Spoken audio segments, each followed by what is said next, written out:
வலைக்காட்சிகளிலே ஒரு முன்னணி தொலைக்காட்சியை போல செய்தி ஊடகங்களிலே முதன்மையான கருத்துக்களை, நம்பிக்கைக்குரிய கருத்துக்களை, நம்பகமான விஷயங்களை தொடர்ந்து உரையாடி வருகிற, கலந்துரையாடி வருகிற, அரசியலை கற்பிக்கிற நியூஸ் ஃபோக்கஸ் தமிழ் சேனலை சப்ஸ்கிரைப் பண்ணுங்கள், சந்தாதாரராகுங்கள், தொடர்ந்து ஆதரவு தாருங்கள்.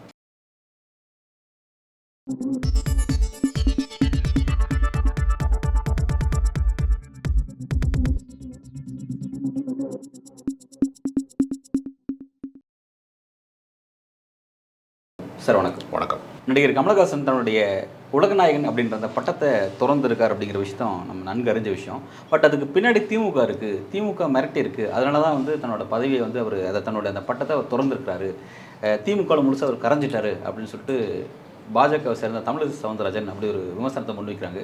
அதோட யதார்த்த தன்மை எப்படி பார்க்குறீங்க? புகழ்மிக்கவர்கள் மீது கல்லறிந்தால்தான் நமக்கு செய்தியில் நாம் தலைப்புச் செய்தியாக மாறலாம் என்கிற உளவியல், ஒரு ஆளுநர் பதவி வரைக்கும் அலங்கரிக்கப்பட்ட பதவிகளுக்கெல்லாம் சென்றவர் தமிழிசை சவுந்தரராஜன். அவருக்கு கூட அந்த மாதிரியான மனப்போக்கு இருக்கிறது என்பது ஆச்சரியமளிக்கிறது. தமிழ்நாட்டில் எது நடந்தாலும் அதுக்கு திமுக தான் காரணம் அப்படின்னு அவங்க சொல்கிறாங்க. எது எல்லாவற்றோடையுமே திமுகவை குற்றப்படுத்துவது அப்படிங்கிறது ஒரு வகையான அந்த என்ன சொல்லுவாங்கன்னா, இந்த மஞ்ச காமாலக்காரனுக்கு எல்லாமே மஞ்சளாக தெரியுன்ற மாதிரி இது ஒரு உளவியல் சிக்கலாகத்தான் நான் பார்க்குறேன். கமலஹாசன் உலகநாயகன்கிற பட்டத்தை நான் துறக்கிறேன் என்று சொன்னதற்கு பின்னாடி வேறு விதமான அது ஒரு கலை அனுபவத்திலிருந்து அவர் சொல்கிறார். இன்றைக்கு அவர் அமெரிக்காவில் புதிய தொழில்நுட்பமாக இருக்கக்கூடிய ஏஐ தொழில்நுட்பத்தை கற்றுக்கொள்வதற்காக அவர் இப்பொழுது அங்கே இருக்கிறார். அவர் என்ன நினைக்கிறார்னா, ஹாலிவுட் சினிமாக்கள், உலக சினிமாக்களை எல்லாம் பார்க்கிற போது நம்மளுடைய இடம் என்பது ரொம்ப சின்னதாக இருக்குது, நம்ம இன்னும் கற்றுக்கொள்ள வேண்டியது நிறையா இருக்குது. அது அறிவு என்பது என்னன்னா, நாம் ஒன்றை வாசிக்க இவ்வளவு விஷயங்களை நாம் தெரிந்து கொள்ளாமல் இருக்கிறோமே என்று அறியாமையினுடைய பரப்பை அறிந்து கொள்வது தான் என்று சொல்வார்கள். அதனால் அவர் தேடல் உள்ளவராக இருக்கிறார், இன்னும் தன்னை சினிமா மாணவனாக கருதி கொண்டிருக்கிறார். அவருடைய தேடலில் நாம் கற்றுக்கொண்டது மிக குறைவாக இருக்கிறது என்கிற உணர்வை அடைந்து கற்றது கைமண் அளவு என்று சொல்வதை போன்ற ஒரு மனநிலையில் அவர் அதை பேசுகிறார். ஒரு தனிமனித புகழ்ச்சியை விரும்பக்கூடிய இடத்துல இருந்து நான் விலகிக் கொள்கிறேன், கலைதான் சிறந்ததை தவிர கலைஞன் ஒன்றுமே இல்லை, அவன் சராசரி மனிதன் தான் அப்படிங்கிற இடத்துலேருந்து இதை பார்க்குறேன்னு ஒரு அறிக்கை வெளியிடுகிறார். அவ்வளோதான். அதனால் உலகநாயகன் பட்டத்தை துறக்கிறேன் அப்படின்னு சொல்கிறது, அவர் எல்லாத்தையுமே ஆண்டு அனுபவிச்சுட்டு ஒரு கட்டத்துக்கு மேலே இனிமேல் நான் சரக்கடிக்க மாட்டேன்னு சொல்கிறது மாதிரி தான் இது சொல்கிறது. இல்லை, ஆமாம். ஏன்னா இந்த பட்டங்கிறது நீண்ட காலமாக இருக்குது, பல ஆண்டுகளாகவே தமிழ்நாட்டில் அவருக்கு கொடுக்கப்பட்ட பட்டம் அப்படின்னு பார்க்குறோம். இப்போ லேட்டராக இந்த இடத்துக்கு அவர் வராரா, அதை புரிஞ்சுக்கிட்டு ரொம்ப லேட்டராக அதை புரிஞ்சுக்கிறார் எப்படி? இல்லை, அதாவது அவருக்கு கமலஹாசன் என்கிற பெயரே போதுமானதாக இருக்கிறது, பூக்கடைக்கு விளம்பரம் தேவையில்லைன்னு சொல்கிறது மாதிரி அவருடைய அந்த பெயரே புகழ்மிக்கதாக மாறிவிட்டதற்கு பின்பு ஒரு அடையாளத்தின் வழியாக, ஒரு புகழ்மிக்க ஒரு பட்டத்தின் வழியாக அழைக்கப்படுவது தான் நமக்கு சிறந்தது என்கிற இடம் அவருக்கு அதை கடந்து போகிறார். அவ்வளோதான். ஏன்னா இப்போ சில பேரை என்ன செய்யறதுன்னா, தமிழ்நாட்டு அரசியல்லையே பல விஷயங்கள் உண்டு. என்னென்னா, ஒருத்தருடைய பெயரை சொல்லக்கூடாது என்பதற்காக தான் பட்டப்பெயர் சூட்டப்படுகிறது. இளையராஜாவிட்ட போய் இளையராஜா சார் எங்கே இருக்கிறாரு அப்படின்னு போய் அந்த ஆஃபீஸில் கேட்கக்கூடாதுங்கிறக்காக தான் இசைஞானிங்கிற வார்த்தை. அது மாதிரி தான் ஒரு தலைவர் பெயரை சொல்லக்கூடாது என்பதற்காக தான் கலைஞர்னு ஒரு வார்த்தை, புரட்சி தலைவருங்கிற வார்த்தை. அப்போ எதாக இருந்தாலுமே என்னென்னா, அவர்களை பின்பற்றக்கூடியவர்கள், அவரை உயரத்தில் வைத்து பார்க்க வேண்டும் என்று ஆசைப்படுகிறவர்கள் இந்த ஒரு முறையை பின்பற்றுகிறார்கள். அது சரியானதா என்கிறது ஒரு நிச்சயமாக வாதிக்கப்பட வேண்டிய ஒன்று தான். ஆனால் சார், இப்போ நீங்கள் சினிமா சார்ந்த அந்த அரசியல் உள்விவகாரங்களை தான் நீங்கள் நிறைய படிக்கிறவர் அப்படின்னா நான் உங்கள்கிட்ட அந்த கேள்வி கேட்குறேன். தமிழ் சினிமாவில் மட்டும்தான் இந்த மாதிரியான அந்த பட்டங்கள் சூட்டுறது ரொம்ப பேரில், அதாவது புரட்சி தலைவர், புரட்சி கலைஞர், புரட்சி இந்த மாதிரி பல விஷயங்களை வச்சுப்பாங்க, ரொம்ப இயல்புக்கு முரணான வச்சுப்பாங்க. ஒரு யங்ஸ்டராக உள்ள வரும்போது இளைஞர், இளைய தளபதி இந்த மாதிரி அந்த பேர் வச்சுருப்பாங்க. வயசாகவும் அந்த பேர் மாறாமல் அப்படியே இருக்கும். இந்த மாதிரி பல வித்தியாசமான விஷயங்களாக இருக்குது. இது அவ்வளோ தமிழ் சினிமாவில் மட்டும்தான் இருக்கா, அல்லது உலக சினிமாக்களே இது இப்படி தான்? இல்லை, ரசிக மனோபாவங்கிறது உலகம் முழுக்கவே தான் யாரை அதிகமாக நேசிக்கிறோமோ அவர்களை ரொம்ப அவர்கள் தகுதிக்கு மேலாக பார்ப்பது என்கிற ஒரு மனப்போக்கு எல்லா இடத்துலையுமே இருக்கிறது. தமிழர்கள் இடத்துல கொஞ்சம் மிகை உணர்ச்சி அதிகமாக இருக்கு. இந்த பேர் ரசிகர்கிட்ட இருந்து இவருக்கு வருதா, அல்லது இவங்க கிட்ட இருந்து ரசிகர்களுக்கு போகுது, எப்படி எங்கே இனிஷியேட் ஆகுது ஃபர்ஸ்ட்? இல்லை, இது ஒரு மார்க்கெட்டிங் உத்தி தான். ஒருத்தரை இப்போ மெகா ஸ்டாருங்கிறாங்க மம்முட்டியை, அப்போ தமிழ்நாட்டில் மட்டும்தான் இருக்குன்னு நம்ம அதை சொல்ல முடியாது. எல்லா நடிகர்களுக்குமே தங்களுடைய இமேஜை ஒரு பெருசாக பூஸ்டப் பண்ணணும்னு நினைக்கிறப்ப அது தேவைப்படுகிறது. தொடக்க காலத்தில் தேவைப்படுகிறது. கமலஹாசனுக்கு தொடக்க காலத்தில் காதல் இளவரசன் ஒரு பட்டம் இருந்துச்சு. அப்புறம் ரஜினிகாந்த் மேல் எழுந்து வந்த பின்னாடி யார் சூப்பர் ஸ்டார் அப்படின்னு ஒரு விவாதம் நடந்துச்சு அவங்க ரசிகர்களுக்குள்ள. அப்போ சூப்பர் ஸ்டார் பட்டம்ங்கிறது ரஜினிகாந்துக்கு தான் சொந்தம் அப்படிங்கிற மாதிரி ஒரு சூழல் வருகிற போது தான் இவருடைய அந்த நாயகன் மாதிரியான படங்கள் வருகிறது. அது ஆஸ்கார் விருதுக்கெல்லாம் பரிந்துரைக்கலாம் போகும்போது தான் அவர் ஆஸ்கார் நாயகன் ரசிகர்கள் அழைத்தாங்க. அப்புறம் அந்த ஆஸ்கார் கிடைக்காதனால அவங்க என்ன பண்ணிட்டாங்கன்னா ஆஸ்காரை வந்து உலகமாக மாற்றி தமிழ் படுத்தினார்கள் கூட அதை சொல்லிக்கலாம், உலக நாயகன்னு மாற்றிட்டாங்க, அவ்வளோதான். இப்போ இது வந்து ரசிகர்களுடைய ஒரு கொண்டாட்ட மனநிலை சார்ந்தது, அப்படி தான் இதை பார்க்கணுமே தவிர இதை வந்து மார்க்கெட்டிங்கை அவங்க பயன்படுத்திக்கிடுவாங்க. இந்த பட்டங்கள்லாம் அவர்களுக்கு வந்து தேவைப்படுகிறது. எதற்கு தேவைப்படுதுன்னா அந்த சினிமா பிஸ்னஸுக்கு தேவைப்படுது. கமலஹாசன் அந்த எல்லையெல்லாம் கடந்துட்டார், இனிமேல் அவருக்கு வந்து தேவையில்லை அப்படிங்கிற ஒரு இடத்துக்கு வந்திருக்காரு. பட் இந்த விஷயத்துக்கான வந்து அந்த இனிஷியேட் பண்ணது அப்படிங்கிறது நடிகர் அஜித்குமார் அவர் தான் பார்த்தோம். அவர் தான் வந்து இந்த மாதிரி அதெல்லாம் விட்டுறலாம்னு சொல்லி சொன்னார். ரொம்ப லேட்டராக அவர் அந்த இடத்துக்கு வந்திருக்காரு. ஓகே, அது வந்து ஒரு நாகரிகம் கருதியோ அல்லது கட்டுறது கைமண் அளவுன்ற ஒரு அந்த யதார்த்த அரசியல் யதார்த்த உலகத்தை புரிஞ்சுக்கிட்டு அந்த கலையை புரிஞ்சுட்டு அவர் அந்த பேரெல்லாம் தவிர்க்கிறேன்னு வச்சுக்கோமே. பட் அதுக்கு இப்படி ஒரு காரணம் கற்பிக்கிறாங்க பார்த்தீங்களா? அதாவது திமுகவில் நீங்கள் கரைஞ்சிட்டீங்க, திமுக உங்களை மிரட்டி இருக்கு, இதன் காரணமாக நீங்கள் வந்து இந்த அளவுக்கு இதெல்லாம் விடுறீங்க அப்படின்னால இப்படி ஒரு விமர்சனம் வைக்கிறாங்களா? இது எப்படி பார்க்குறேன்? இல்லை, கமலஹாசன் வந்து அடிப்படையிலே ஒரு காங்கிரஸ் குடும்பத்தை சேர்ந்தவங்க. அப்பா காங்கிரஸ் கட்சியில் நேரடியாகவே ஈடுபட்டவர், அதில் வந்து மறுக்க முடியாத ஒரு விஷயம். சுதந்திர போராட்ட காலத்திலேருந்து அவங்க குடும்பம் காங்கிரஸ் குடும்பமாக இருந்திருக்கிறாங்க. இவருக்கும் மதச்சார்பற்ற நம்பிக்கையை, அவர் பெரியார் சிந்தனைகளை எல்லாம் நான் ஏற்றுக்கொண்டவன் என்ற ஒரு வெளிப்படையாக கடவுள் மறுப்பாளர் என்றெல்லாம் தன்னை வந்து பலமுறை சொல்லியிருக்கிறாரு. அது ஒன்றும் புதிய ரகசியங்கள் எதுவும் அதில் கிடையாது. அவர் பலமுறை அதை சொல்லியிருக்கிறாரு. பாபர் மசூதி இடிக்கப்பட்ட போது அதற்கான கண்டனத்தை கமலஹாசன் பதிவு செஞ்சிருக்கிறார். அதனால் அவருக்கு மதச்சார்பற்ற சக்தியாக இருப்பதில் அவரை வந்து எப்படியாவது இளையராஜாவை எப்படி பாஜக கையில் எடுத்துக்கொண்டதோ அதுபோல் கமலஹாசனை கையில் எடுக்க வேண்டும்ங்கிற முயற்சியை வந்து மிக நீண்ட முயற்சி ஒன்று பண்ணி பார்த்தாங்க. அவருக்கு வந்து நாடாளுமன்ற உறுப்பினர் தர்றோம் அப்படின்னா பேசி பார்த்தாங்க, பல பேரை வச்சு முயற்சி பண்ணாங்க. அவர் அதுக்கு உடன்படலை. அந்த கோபம் தான் வந்து தமிழிசை சவுந்தரராஜனுக்கு இப்போ வந்து வேறு விதமாக வெளிப்படுது. அவர் போய் திமுகவில் கரைஞ்சிட்டாரு. நம்ம சொல்லும்போது அவர் வேணான்ட்டு இப்பொழுது திமுக இந்தியா கூட்டணியில் போய் அவர் வந்து இருக்கிறாரே அப்படிங்கிற கோபம் வந்து தமிழிசை சவுந்தரராஜன்.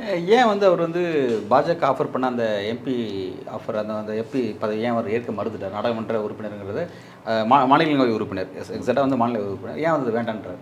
இல்லை, அவருக்கு அந்த கருத்தோடு உடன்பாடு கிடையாது. பாஜகவுடைய கருத்தியலோடு அவருக்கு உடன்பாடு கிடையாது. அவர் வந்து தன்னை வந்து மதத்தோடையோ ஜாதியோடையோ தன்னை அடையாளப்படுத்திக் கொள்ள அவர் விரும்பலை. அதனால அவர் வந்து பாஜக அந்த அடையாள அரசியலை செய்கிறார்கள், எனவே அவர்களோடு நம்ம பயணிக்க வேணாம். ஏன்னா இந்தியாவிலே நடந்த முதல் வன்முறை சம்பவமே காந்தியின் படுகொலை தான், முதல் பயங்கரவாதமே காந்தியின் படுகொலை தான் என்றெல்லாம் கூட அவர் பேசியிருக்கிறாரு. அதனால அவருக்கு அந்த கருத்தியலோடு உடன்பாடு இல்லாத காரணத்தினால அவர் அந்த கூட்டணிக்கு செல்லவில்லை. ஆனால் சார் வந்து இப்போ பல முற்போக்காளர்கள், தமிழ்நாட்டில் இருக்கிற பல முற்போக்காளர்கள் இப்படி ஒரு பார்வை அவர் மீது வைக்கிறாங்க. நீங்கள் வைக்கிற ஒரு பார்வை ஒரு பக்கம் இருந்தாலும் இன்னொரு பார்வை வைக்கிறாங்க. ஒரு அடிப்படையில் வந்து தன்னை முற்போக்குவாதையை காட்டிக்க முயற்சி செய்யக்கூடிய ஒரு இயல்பில் அவர்கிட்ட அது மாதிரி கிடையாது.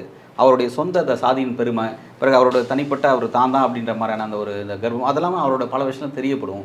பட் அது வந்து அவர் தன்னை அதை மறைச்சிக்கிட்டு தான் அந்த முற்போக்குன்ற போர்வை வந்து பயன்படுத்துறாரு. ஏன்னா தமிழ்நாட்டில் அந்த போர்வைக்கு எப்பவுமே வந்து ஒரு வேல்யூ உண்டு, அதனால தான் அவர் பின்பற்றாரு அப்படின்ற மாதிரி சொல்கிறாங்க. நீங்கள் அதை எப்படி பார்க்குறீங்க?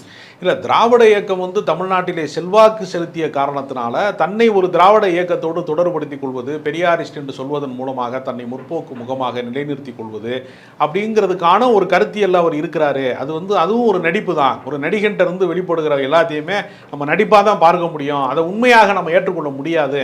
அதற்கு சாட்சியமாக பாவலர் அறிவுமதி கூட சொன்னார், கடவுள் உண்டு என்று சொல்லுகிற பார்ப்பானை கூட நம்பி விடலாம், கடவுள் இல்லை என்று சொல்லுகிற பார்ப்பானை 1000 தடவைக்கு மேல் நான் சந்தேகிக்க வேண்டியிருக்கிறது என்று ஹேராம் படம் வந்தபோது பாவலர் அறிவுமதி மிக கடுமையான கண்டனத்தை வந்து பதிவு செய்தார். ஏன்னா கோட்ஸே பாயிண்ட் ஆஃப் வியூவில் எதற்காக நீங்கள் ஒரு திரைப்படத்தை எடுக்க வேண்டும் என்ற விமர்சனம் வந்தது.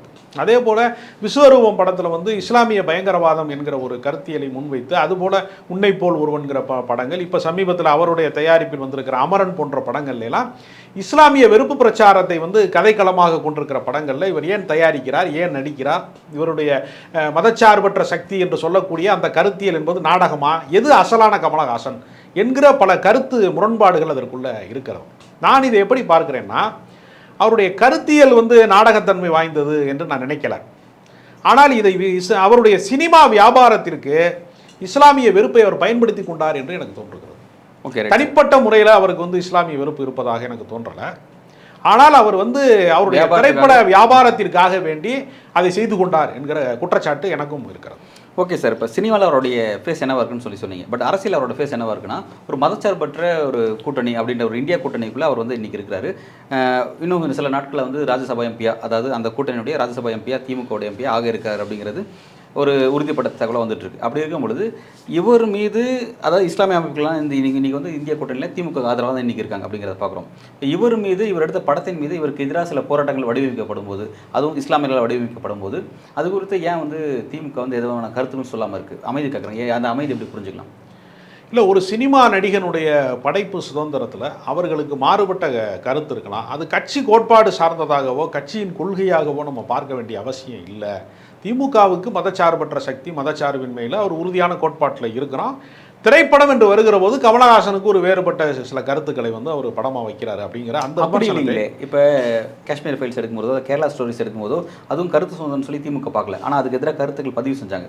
பட் இந்த மாதிரியான விஷயத்தில் மட்டும் எப்படி கருத்து சுதந்திரம்னு சொல்லி பார்க்குறேன்? எப்படி இல்லை, இதில் அமரன் திரைப்படத்தை பொறுத்தவரையில் ஒரு இராணுவ வீரரினுடைய வாழ்க்கை சிறப்பாக பதிவு செய்யப்பட்டிருக்கிறது. நான் அந்த திரைப்படம் பார்த்தவனுங்கிற முறையில் அது படம் சிறப்பாக பதிவு செய்யப்பட்டிருக்கிறது. காஷ்மீர் அரசியல் என்று வருகிற போது அங்கே இருக்கக்கூடிய போராளி குழுக்களுக்கும் இராணுவத்துக்குமான மோதலை காட்டுவதற்கு பதிலாக அங்கே இருக்கக்கூடிய பொதுமக்களும் வந்து அந்த போராளி குழுக்களில் ஒருவராகத்தான் இருக்கிறார்கள், அங்கே இருக்கக்கூடிய குழந்தைகளுக்கு கூட ஆயுத பயிற்சி கொடுக்கப்படுகிறது என்று சொல்வதன் மூலமாக அந்த காஷ்மீர் பொதுமக்களை கொச்சைப்படுத்துகிற வேலைகளை, அந்த மண்ணின் மைந்தர்களை வந்து இந்தியாவுக்கு எதிரானவர்களாக காட்டுவதன் மூலமாக அந்த காஷ்மீர் அரசியலை வந்து கொச்சைப்படுத்தி இருக்கிறார்.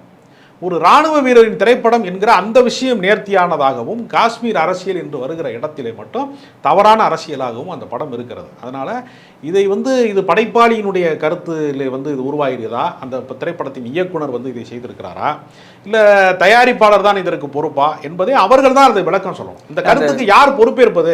இல்லை, அது குறித்து அந்த படத்தினுடைய இயக்குனர் விளக்கம் கொடுத்துருக்காரு. ஜெய் பஜ்ரங்க பலிங்கிற அந்த வார்த்தையை ஏன் நாங்கள் பயன்படுத்துகிறோம் அப்படின்னா, இந்த படத்தினுடைய கதைக்களம் வந்து பார்த்தீங்கன்னா ஒரு குறிப்பிட்ட அந்த பட்டாலியன் பிரிவில் இருக்குது, அது ஒரு பேர் சொல்கிறாங்க, அந்த பிரிவில் இருக்குது. அந்த பகுதியில் இருக்கக்கூடிய இராணுவ வீரர்கள் இயல்பிலே அது அவங்களுடைய கோஷமாக இருக்குது. அந்த கோஷத்தை தான் அவங்களுடைய போர்க்களத்தை அவங்க பயன்படுத்துகிறாங்க. இந்த மாதிரி ஒவ்வொரு பட்டாலியன் பிரிவிலையும் அந்த கோஷங்கள் மாறுபடும். நாங்கள் எடுத்துகிற கதைக்களை வந்து இந்த அமரன் அந்த கதை, அந்த ஒரு என்ன அவர் ட்ராவல் பண்ணக்கூடிய அந்த கதைங்கிறது அதை மையமாகப்படுத்துது அப்படின்ற ஒரு விளக்கம் கொடுக்குறாரு. அதை வந்து நாங்கள் பர்பஸாக செய்யலை, அங்கே இருக்கிறத நாங்கள் அப்படியே பிரதிபலிச்சுன்னு சொல்லி அது விளக்கம் ஒன்று கொடுக்குறாரு. இல்லை, அந்த இயக்குனருக்கு வந்து அரசியல் அறியாமை காரணமாக இந்த தவறை செய்தாரா, திட்டமிட்டு அந்த வெறுப்பு பிரச்சாரத்திற்காக இந்த வேலையை செய்தாரா என்பதில் ஒரு பெரிய குழப்பம் இருக்கிறது. எனக்கு தெரிந்து வந்து அரசியல் தவறாக காட்டப்பட்டிருக்கிறது. அந்த காஷ்மீர் மக்களினுடைய வாழ்க்கை குறித்த பதிவுகள் மிக மிக அபத்தமானதாக இருக்கிறது. இராணுவத்தின் மொழியிலேயே ஒரு திரைப்படத்தை எடுத்திருக்கிறார்கள் என்று வேண்டுமானால் சொல்லலாம். இராணுவ வீரர்களின் தியாகம், உயிர் தியாகம் வந்து போற்றப்பட வேண்டியது, எடுக்கப்பட வேண்டிய படம் தான். ஆனால் அதில் என்ன ஒரு உள்நோக்கம் இருக்கிறது என்றால், அது மன்மோகன் சிங் காலத்திலே நடந்தது என்கிற அந்த காலகட்டத்தை பதிவு செய்கிறாங்க. அப்போ 2013 அந்த கதை முடிவுக்கு வருகிறது. 14 ஆட்சி மாற்றம் ஏற்பட்டு பாஜக வந்து விடுகிறது. அவர்கள் ஒரு 10-11 ஆண்டுகளாக இப்பொழுது ஆட்சியில் இருக்கிறாங்கிறது எல்லாருக்குமே தெரியும். 10 ஆண்டுகள் கடந்து இருக்கிறாங்கன்னு தெரியும். அதனால் காங்கிரஸ் ஆட்சி காலத்திலே வந்து வன்முறை வெறியாட்டம் மிக மோசமாக இருந்தது, பாஜக காலத்தில் நல்லா இருக்குன்னு சொல்கிறதுக்காக இந்த படம் எடுத்தாங்களா, இதற்கு வேறு ஏதாவது அரசியல் அஜெண்டா இருக்கிறதா, உள்நோக்கம் இருக்கிறதா என்று பல விமர்சனங்கள் இதற்குள்ளே வருகிறது. ஓகே, எனக்கு இங்கே ஒரு ஃபைனல் கொஸ்டின் வந்து என்னென்னா, இப்போ இந்த படத்தை பொறுத்த வரைக்கும் இந்த படத்தோட ப்ரொமோஷனில் வந்து தமிழக முதல்வர் ஸ்டாலினும் துணை முதல்வர் உதயநிதி ஈடுபட்டாங்க. அப்போ ஈடுபட்டாங்க மீன்ஸ் அந்த படத்தை பார்த்துட்டு கருத்துக்கள் சொன்னாங்க, படத்துக்கு ஆதரவு கருத்துக்கள் சொன்னாங்க. அந்த படத்தில் 2 விதமான விஷயம் இருக்குது. ஒரு நேர்மையான ஒரு ஆஃபீஸருடைய அந்த வாழ்க்கையும் பிரதிபலிக்கிறாங்க. ரெண்டாவது அதுக்குள்ளே ஒரு அரசியல் சார்பும் இருக்குது, சங்கிய அரசியல் சார்பும் இருக்குங்கிறாங்க. பட் அதை ஏன் வந்து மதச்சார்பற்ற அரசியலில் இருக்கக்கூடிய, அதோட முகமாக இருக்கக்கூடிய இந்திய கூட்டணியுடைய சூத்திரதாரியாக இருக்கக்கூடிய ஸ்டாலின் அவர்கள் அந்த விஷயத்தை ஏன் பின்பன் பண்ணி பேசலன்ற ஒரு கேள்வி இருக்குது. அதுக்கு வந்து அந்த விஷயத்தை நீங்கள் அதை எப்படி பார்க்குறீங்க? ரெண்டாவது கமல் தம் கூட இருக்கிறதுனால, அதாவது இன்றைக்கு வந்து கமல் அந்த படத்தோட ப்ரொடியூசராக இருக்காரு, அவர் வந்து நாடாளுமன்ற தேர்தல் நம்மளோட கூட்டணி அங்கே வச்சாரு, அதனால் அவர் எதுவும் இது பண்ணிக்க வேண்டாம் அப்படின்றதுல வந்து காம்ப்ரமைஸ் ஆகிட்டாங்க. அது எப்படி பார்க்கலாம்? இல்லை, அமரன் திரைப்படத்தில் வந்து 80% முகுந்தனுடைய வாழ்க்கை தான் பதிவு செய்யப்பட்டிருக்கிறது. ஒரு குறைந்தபட்சமாகத்தான் வந்து அந்த காஷ்மீர் மக்களுடைய அந்த பிரச்சனை பதிவு செய்யப்பட்டிருக்கிறது, அது தவறாக பதிவு செய்யப்பட்டிருக்கிறது. அதனால் இவர்கள் வந்து ஒரு திரைப்பட விழாவுக்கு வந்து நாங்கள் வந்து ப்ரீவியூ போடுறோம், எங்களை ஹானர் பண்ணுங்கன்னு போய் சினிமா சார்ந்தவர்களை வந்து அழைப்பது என்பது வழக்கம். அந்த படங்கள் வன்முறையாக இருக்கா, ரொம்ப கொடூரமாக இருக்கா, அந்த படம் அரசியல் தவறாக இருக்கா அப்படிங்கிறது குறித்துலாம் வந்து பெரும்பகுதி வந்து என்ன செய்வாங்கன்னா, இசை வெளியீட்டு விழாவுக்கு அழைத்தாலோ ப்ரிவியூக்கு அழைத்தாலோ அதை வந்து பேசுவது ஒரு சம்பிரதாயம் இல்லை. அது வந்து வாழ்த்து தெரிவிப்பதற்காக, ஆசீர்வாதம் செய்கிறதுக்காக அழைப்பதை போல தான் அது கல்யாணம் விட்டு கூப்பிட்ற மாதிரி தான் அதை கூப்பிடுவாங்க. அதனால் அவர்கள் அந்த கருத்தை தெரிவித்திருந்தால் நன்றாக இருந்திருக்கும். ஆனால் நட்பு காரணமாக அதை தெரிவிக்க தவறிவிட்டார்கள் என்பதுதான் உண்மையான கருத்து. கமலஹாசனுக்கு எப்படி இவங்க நட்போ அதே மாதிரி இஸ்லாமிய அமைப்புகளும் அவங்களுக்கு ஒரு நட்பு தான், திமுக சொல்கிறேன். 2 பேரும் நட்பு தான். இவங்களோட நட்பை பற்றி அவங்க கண்டுக்கலையே அப்படின்ற ஒரு கேள்வி இதில் இருக்குது. இல்லை அப்படி இல்லை, இது படைப்பு சார்ந்த பிழை. அதனால் வந்து ஒரு கற்பனை சார்ந்த ஒரு படைப்புக்குள்ளே அவங்க ஒரு உண்மை கதை எடுக்கிறோம்னு சொன்னாலும் அதை வந்து குறிதவறி சுட்டிருக்காங்க, சரியாக சொல்லப்படலை அப்படிங்கிற குற்றச்சாட்டு என்பது ஒரு திரைப்பட விமர்சனத்தை வந்து ஒரு நாட்டினுடைய முதலமைச்சர் சொல்ல வேண்டும் என்று நம்ம எதிர்பார்க்க முடியாது. முழுக்க முழுக்க இஸ்லாமியர்களுக்கு எதிராக ஒருவேளை திரைப்படம் எடுத்திருந்தால் அவர்கள் மாற்று கருத்தை முன்வைத்திருப்பார்கள். அது ஒரு சிறு பகுதி என்பதனாலையும் சில நட்பு சார்ந்தவர்கள் இதை வந்து அழைத்ததுனாலையும் அந்த இடத்துல அவங்க அதை மௌனமாக கடந்து போயிருக்காங்கன்னு நான் நினைக்கிறேன். இல்லை சார், விரிவான பார்வை வழங்கியிருக்கீங்க, மிக்க நன்றி.